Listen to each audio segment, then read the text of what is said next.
El nombre del presente proyecto es Interpretación y producción de textos argumentativos y narrativos para el fomento del pensamiento crítico en el microcosmos del aula de clase, elaborado por Alexis Hernández Mora y Lorena Rula Pérez. Introducción. Desde el punto de vista de quienes trabajan en el presente proyecto, el pensamiento crítico dentro del ámbito educativo es necesario para que tenga repercusiones positivas en la sociedad. El presente proyecto se realiza basado en la pedagogía y la política de la esperanza de Henry Giroux, la cual se centra en la necesidad de luchar por la justicia social y las relaciones igualitarias, esto a través de la pedagogía en el aula de clase. Planteamiento del problema. A lo largo de la licenciatura, quienes trabajan este proyecto observaron en las diferentes prácticas educativas con diferentes grados, distintas poblaciones y contextos, la poca capacidad argumentativa y discursiva, las dificultades de los estudiantes para expresar sus opiniones, puntos de vista, preocupaciones para debatir o defender posturas.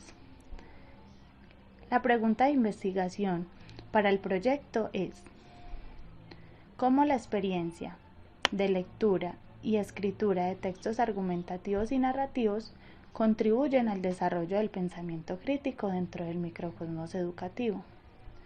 Los objetivos. El objetivo general es determinar cómo la experiencia de interpretar y producir textos argumentativos y narrativos aportan al desarrollo del pensamiento crítico en los estudiantes. Objetivos específicos. Identificar el por qué a los estudiantes les disgusta la lectura y escritura y persuadir sus argumentos a fin de desarrollar en ellos mentes pensantes. Segundo, emplear la lectura y la escritura del ensayo en pro de mejorar la crítica sobre la realidad que los estudiantes viven. Tercero, diseñar estrategias basadas en la lectoescritura que favorezcan la reflexión en los estudiantes. Caracterización. Se trabajó en el Colegio Avanzar, que es una entidad educativa de carácter privado ubicado en el sector La Loma del Escobero, en el municipio de Envigado. Allí se atienden niños, niñas y jóvenes de estrato socioeconómico alto, con diferentes necesidades educativas.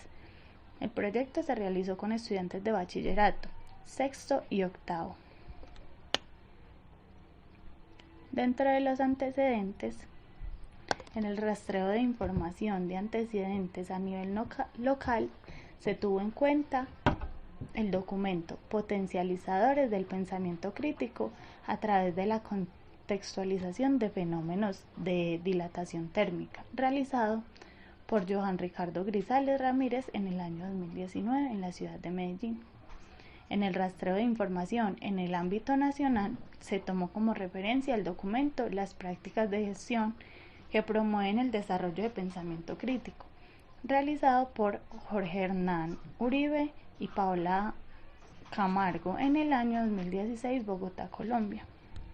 En el rastreo internacional se analizó el documento Habilidades de pensamiento crítico para el aprendizaje de historia en el estudiantado del Bachillerato Internacional por Nassim Bamera y Erika Fernanda del año 2019 en Quito, Perú. Justificación.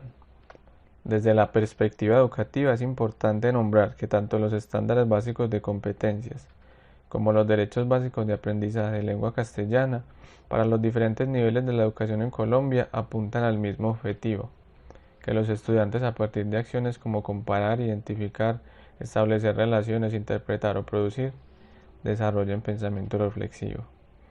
El Ministerio de Educación Nacional colombiano, con el decreto 1860 del 94, propone hablar menos de alfabetización y centrarse en el desarrollo cognitivo y la formación de la capacidad crítica de los estudiantes. El componente de lectura crítica está inmerso en las actividades propuestas en los derechos básicos de aprendizaje para los grados y en todas las áreas, proyectando acciones y temáticas encaminadas al desarrollo cognitivo de los estudiantes, a la reflexión y a la emisión de juicios y la respectiva elaboración de argumentos.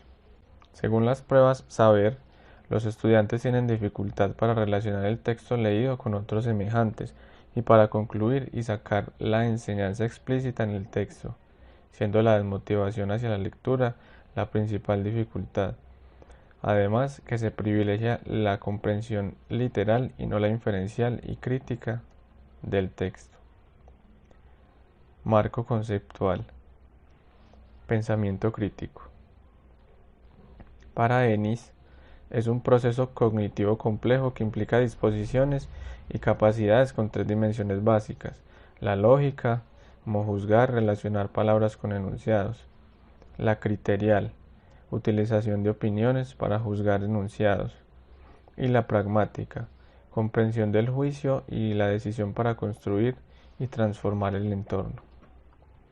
Microcosmos y macrocosmos. Según Giroux, el microcosmos es el aula de clase y el macrocosmos es el consorcio social en general. Kinklow, Maclaren, Steinberg afirman: el microcosmos del aula es la réplica del macrocosmos de la sociedad. Las relaciones de poder actúan tanto en uno como en otro, con el objeto de perpetuar un orden social dividido entre grupos dominantes y grupos subordinados. Literatura. Para Borges, es algo más que una estructura lingüística.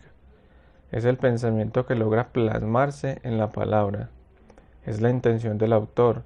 Es la cosmovisión que se desprende de esa arquitectura verbal. Es la interrelación que el libro establece con su época y con las épocas venideras en la dialéctica del libro y sus lectores. Textos argumentativos. Según Torres, el ensayo constituye un ejercicio de sustentación de una tesis o conclusión que se ha elaborado en forma personal, privada o interna. Textos narrativos. Según Brunner, somos fabricantes de historia. Narramos para darle sentido a nuestras vidas, para comprender lo extraño de nuestra condición humana. Los relatos nos ayudan a dominar los errores y las sorpresas. Vuelven menos extraordinarios los sucesos imprevistos al derivarlos del mundo habitual. Diseño metodológico, investigación, acción. Kuhn-Lewitt sugiere que las 3 características más importantes de la investigación-acción moderna son su carácter participativo, su impulso democrático y su contribución simultánea al conocimiento en las ciencias sociales.